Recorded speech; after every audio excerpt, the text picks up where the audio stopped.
Hey, what's going on, guys? So for today's Mook review, we're going to be taking a look at something which is not going to be for everyone. So if this is not your cup of tea, feel free to skip this episode.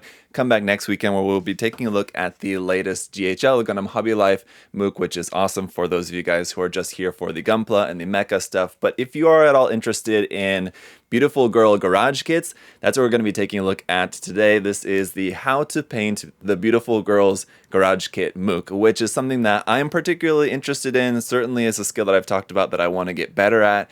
It's something that I just don't really have that much time for, but it is something that I would like to dabble more in. I have recently painted a garage kit here, which I probably won't feature too much on my channel. I'll give you guys a look at this though. This is a resin kit here of Rain Mikamura from G Gundam, which I've repainted and styled after Kika Frontal from Biz, my favorite group. I don't really listen to a whole lot of Japanese music, but one of the groups that I absolutely love and have adored for many years is Biz, and also their sister group Bish, also pretty good. But yeah, so for today we're going to be taking a look at this Mook about how to paint these kits. Certainly a skill, like I said, that I would like to get better at. So let's see what the book has in store for us. Alright, so as you guys will see, this is not a very thick one. It's coming in at the list price of 3,000 yen, and it's kind of like standard magazine size, but maybe even a little less. Quite a thick cover here on it though, and on the inside of the dust jacket here, we've got a couple of other available Mooks here. I think both of these I've also got in the queue. This Paint by Calories one, and this is another figure painting Mook that I believe I also have that one here in my stack of to-do list Mook reviews, but take a look at those in the future. Here's what the cover looks like inside the dust jacket. This is one of the Hasegawa 1/12 scale resin kits, I believe. No, another thing I will point out to you guys is that I'm not going to know who a lot of these characters are. I'm just not familiar with a lot of these characters. That said, many of these kits I've seen around just because I've seen them on Twitter or whatever, but mainly just here to see what we can learn about how to get better at painting. But here's this particular Nippako kit, two different painted versions of that. This is that kit I was just mentioning about, which is a Hasegawa 1/12 scale eggplane girls kit, I believe. This is a max factory, minimum factory kit, which is very impressive because that kit is, looks so nicely painted and it's that big. But okay, so let's get into here. And as always with these, this is unfortunately all in Japanese, so in order to get the full context, we'll have to do some translating. But here you can see it looks like it's just starting off with the basic construction process of cleaning up the gates. And if you guys have never worked with any resin at all, or worked with any resin garage kits or conversion kits or anything, they're all pretty similar in that they're going to be very similar to plastic kits. They're not going to come on runners, but they're still going to have gates or tabs on there that you're just going to have to cut off and then clean up. And then there will be mold lines, as you're seeing over here. It's talking about getting rid of the mold lines just using a knife, file, sanding paper. In my experience, resin does tend to be a bit softer when filing and sanding, so just be careful. You can take a file or sandpaper and go pretty hard on your plastic model kits, and it's not really going to make an immediate, it's not going to really eat into it that quickly unless you're using a really tough grit sandpaper. But with resin, it will really eat into it quite quickly if you're not careful, so just a little heads up on that. He's talking about a few other different supplies here. I guess using a plot plate cutter to cut your sanding sticks, or this is not sanding sticks, but the sanding sponge, down into smaller pieces, and then using one of these G-tool sanding pieces to then use that for sanding the mold line. So this is all just about mold line removal, which is pretty straightforward, but yeah, it's definitely something that you have to be aware of when building these kits, putting these kits together. Now getting into pinning. Pinning is something that is always, it's an easy step, but it's a tricky step at the same time. Again, this is all just coming from my very limited experience with this, but it's essentially drilling holes in your two parts and then putting a pin between, so when you stick it together, you have these little brass rods. Is usually what people use, brass rod or aluminum rod, typically for pinning parts together. So it just makes it so that you can basically turn it into a snap fit kit so that you can assemble it and then disassemble it for painting. And then when you're ready for your final assembly, you can glue it. Here's talking about the bubbles. So fixing bubbles, sometimes this is what happens with resin as well. It'll look like this. This looks like it's talking about just using super glue to fill small little bubbles like that. Of course, it depends on the size of your bubble, but if it's a larger one, you'd have to use some kind of putty or something. But if it's a small one, then just a little drop of super glue should work fine. You just leave that under cure and sand it down, and it'll do enough to fill that in. Next up here, just looks like some more bubble repair, then taking a bath in some resin wash. There is like resin wash, like actual like liquid that you can get, but I believe you can just wash it in basically anything, any kind of like degreasing soap or like purple power, stuff like that, I believe should all work pretty well for that. So non-surfacer, all right, let's see. This is talking about primers. Okay, this is always something that's been interesting. Again, from my experience, priming has always been an interesting step. So I'll definitely have to take a closer look at translating this. This is talking about a few different primers here. So Mr. Metal primer, Gaia multi-primer, which I've never tried, although I've always wanted to try that, as I've heard it's good, but I've found it difficult to find. And then we also have Finishers multi-primer here as well. So if you guys have any experience with those, let me know your thoughts. But let's see what we got here. This looks like it's a bit about like a paint production process, although I'm not too sure what this is covering. It looks quite interesting though, I guess, as to how these paints are being produced. Then let's see, it's talking about a couple other different products here. This is using like a marker and the Tamiya Weathering Master set here for doing some like highlighting using that pigment powder set there. Another figure over here. Oh, this is like a full color molded figure, interestingly enough. Oh, I wonder if these are, oh, okay, maybe these are just like color molded kits, if that's what that is. Kind of interesting. Maybe, I'm not sure. Yeah, have to do some translating on this one. Next up, it looks like it's talking about the production process, how this particular model of Nippako was designed. I like that they used this model just because it's a character that I'm familiar with. Anyway, originally being the God Hand kind of mascot character, which I guess she's not anymore, but there's just a couple of nice big photos of this particular build of Nippako, and I believe we also have another one that we're going to see in here as well, but there's that. We got quite a few photo reference images here for that.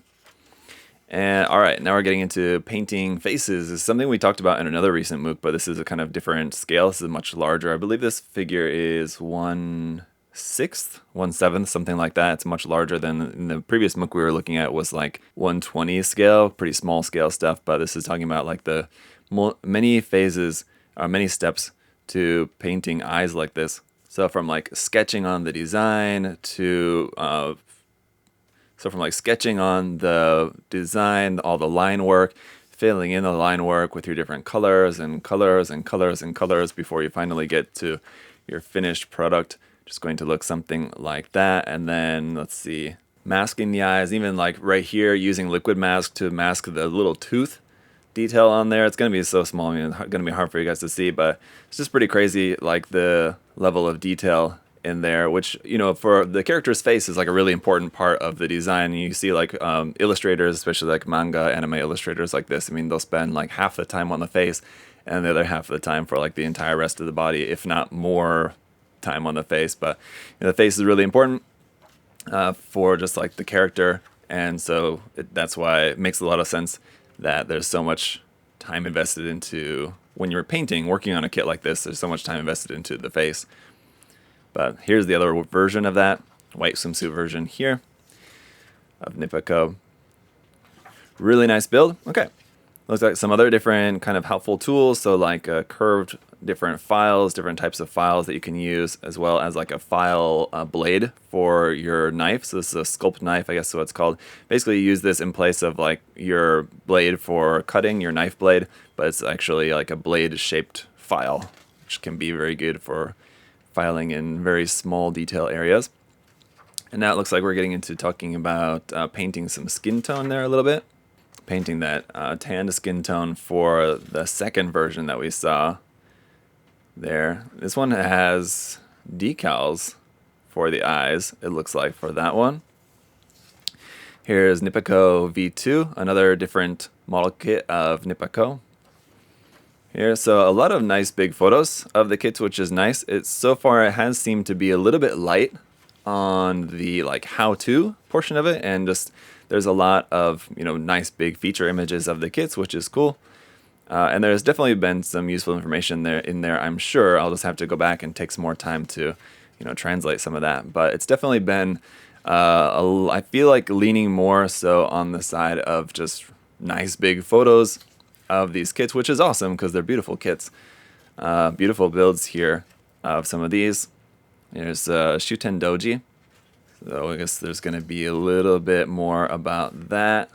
And yeah, there's going to be a how-to section here. So all right, there's a whole bunch of colors there, some fixes and modifications there on the kit. Looks like the mouth is modified just by scribing that. Some fixes with some bubbles there in the resin, painting the skin tone here.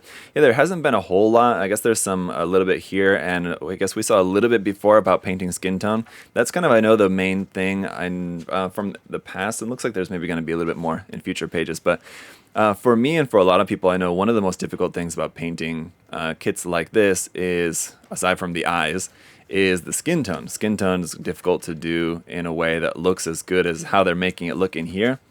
And that's the thing, is that a magazine like this or a Mook like this oftentimes will, make it look. All right, we're going to have to skip this entire next section here, I think, unfortunately. But what I was saying is a Mook like this will make it all look very easy, but of course then, once you actually get to doing it, it's going to take some practice. You're not going to be able to do it exactly like, even if, you see in here how it's done, you see all the exact tools and everything. And then once you go to do it, things will happen. You'll make discoveries. It's not going to be as easy as you think. And so it's just not going to always work out. It just still is going to take some practice. Now, this next couple of pages is about painting nude features, brass in particular, but I'm not going to be able to show that to you guys. So we're just going to skip over that and go here to this one. So this is one of the 1/12 scale kits, like I was mentioning earlier. This is a different one, but one of these 1/12 scale kits here from Hasegawa. I've got a couple of these, so this will be particularly helpful if there's more about it. There's another one here, but we'll see how much useful information. Just basically masking for the swimsuit, like painting the skin, and then masking for the swimsuit, the eyes. These do come with eye decals, and I'm not sure if that's what's used on this particular build. It looks like maybe those are the decals that are used for the eyes. But we've got that one, and then we've also got this one here, this Amy McDonald one. That one also looks really nice. So yeah, again, a lot of great photos of some really nice builds. Pretty light on the how-to, as we're just getting into that, but here's some. And I mean, I guess in reality, it's a fairly straightforward process.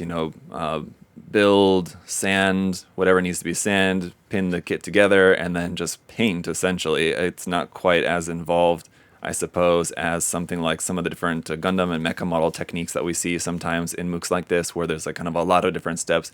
It's essentially, very few steps, but it's just that for, the majority of the techniques and everything that goes into making a resin figure like this is going to be just the painting of it. You just have to be really good at, prep work is also super important. You have to be really good at the prep work, and you also just have to be really good at painting and different painting techniques, like all the different kinds of masking and using different materials. Like this is using like a waterside decal, it looks like. Waterside decal printed for this like fishnet pattern there.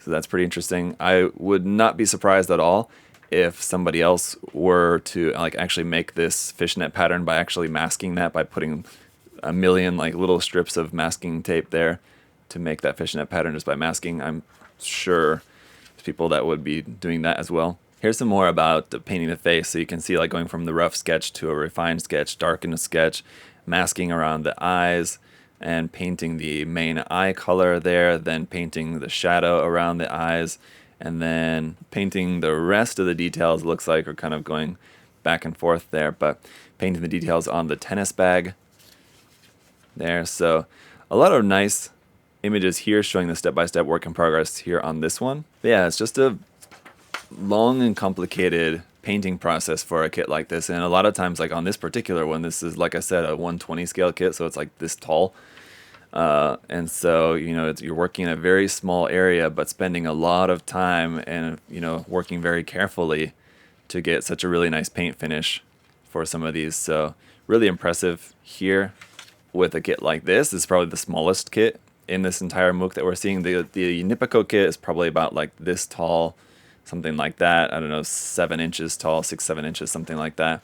And this is getting into be much smaller. These are even smaller yet, or they might be here. Let me see. I know a lot of the Girls in Panzer kits are like 1/35th scale just because they're meant to go with tank models, which are also 1/35th scale, but these ones are not. These are definitely larger. Although I'm not seeing on here if it's mentioning what the scale is on them. Oh, okay, it says non-scale, but they're 70 millimeters. So that would be about like that big. So it's probably like 1/20th scale, around there, maybe a little bit larger than that for these. But again, here we're just getting into painting the eyes, painting some of the details around on it. And then I think this is going to be our last one here. This is another Girls in Panzer character kit and tank together. So we got a little bit more here about the steps of painting that. This one does look smaller just based on these pictures. I wonder if this one is 1/35th scale. This one also says non-scale, but it says 100 millimeters would be 10 centimeters. So yeah, it's not going to be very big. A pretty small little kit there. Anyway, that is going to be it. Here we got some credits at the back, and on the inside of the jacket here, again, just a look at some other different available Mooks, Sculpture Beauties, the Pygmalion books. This one I've also got here in my queue, but we'll take a look at some more of those in the future. So, interesting book. Definitely a lot of nice, resin work and a lot of nice garage kit work to admire in this book, and certainly a lot of inspiration. But basically, yeah, it's just very, at the same time, intimidating just because I know how difficult it is to make kits look that good. But anyway, it's something that I want to work on. If this is something that you guys are interested and you guys have any, nice reference material that you guys have found to be helpful for you, whether it be other books or videos or YouTube channels or anything, let me know. If you guys have any particular material that you've found helpful, if you've also been interested in painting garage kits like this. As always, guys, if you want to check out some, not garage kits, but other different mecha model kits and other different types of model kits or figures like statues of characters like this, as well as paints, tools, and supplies, you guys can check the link in the video description to USA Gundam Store, as always. And if you'd also like to like and subscribe while you're here, I'd greatly appreciate it. But until next time, guys, hope you all have a great day, and I'll see you in the next one. Bye.